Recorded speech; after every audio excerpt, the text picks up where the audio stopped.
$2.7 million heist by a small-town clerk, 1979. Channel, stories.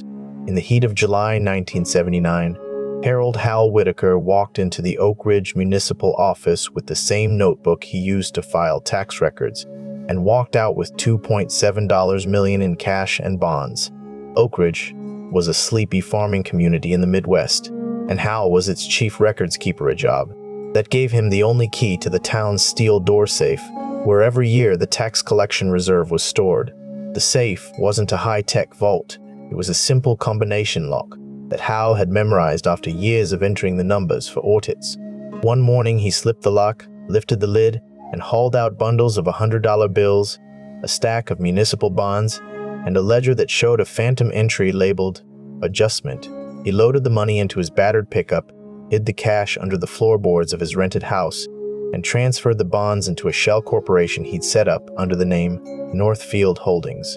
By the time the town auditora finally opened the safe on July 28, the interior was empty, the ledger entry was a dead end, and Hal had already vanished.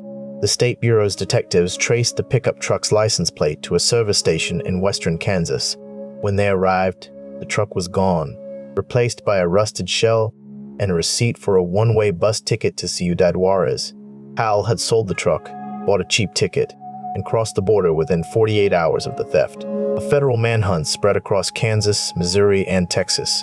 Agents checked motels, interrogated truckers, and followed a paper trail that led to a bank account in Nevada only to find it empty. The only clue left behind was a handwritten note slipped into the safe's empty space.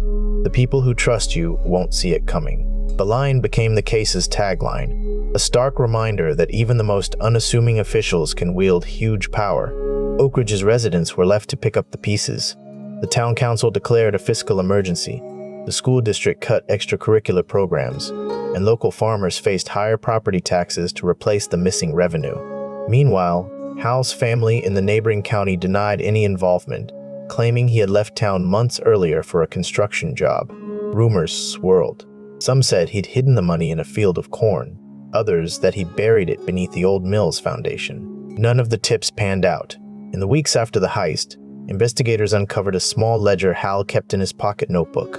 It listed a series of expenses that matched the price of a used car, a set of airline tickets, and a down payment on a house in a quiet suburb of Dallas. The house was later found vacant, its doors padlocked and its windows boarded.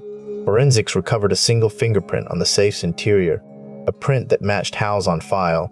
To this day, the $2.7 million is never recovered. The case remains a cautionary tale for small towns. Trust is priceless, but it can be shattered in a single, well-planned heist. And that, dear listener, is where the story ends.